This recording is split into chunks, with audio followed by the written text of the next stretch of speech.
بسم اللہ الرحمن الرحیم۔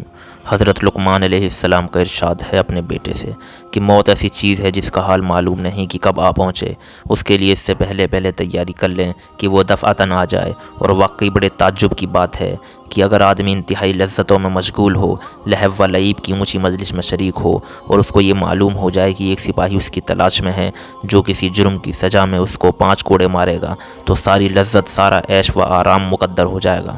بلکہ اگر صرف اتنا ہی معلوم ہو جائے کہ اس کے پاس اس کی گرفتاری کا وارنٹ ہے، وہ آج کل میں اس کو گرفتار کر لے گا، تب بھی ساری لذتیں ختم ہو جائیں گی، رات کو نیند اڑ جائے گی۔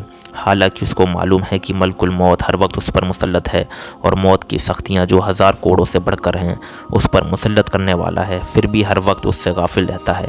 یہ جہالت اور غرور کی انتہائی نہیں تو اور کیا ہے۔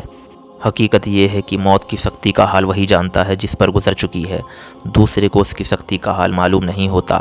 بدن کا اگر ایک حصہ کاٹا جاتا ہے تو روح کا بقیہ حصہ سارے بدن میں موجود ہوتا ہے، وہ اس وقت قوی ہوتا ہے، اس لیے آدمی چلاتا ہے، تڑپتا ہے۔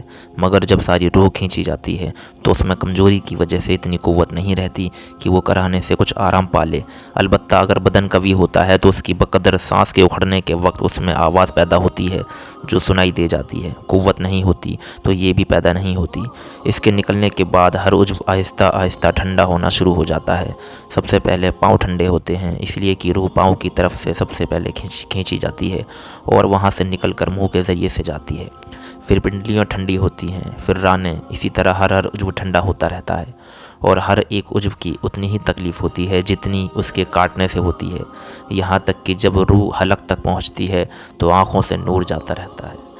تو عزیز دوستوں، اللہ تبارک و تعالیٰ سے دعا کریں کہ اللہ تبارک و تعالیٰ ہم سب کو موت سے پہلے موت کی تیاری کرنے کی توفیق عطا فرمائے۔ السلام علیکم ورحمۃ اللہ۔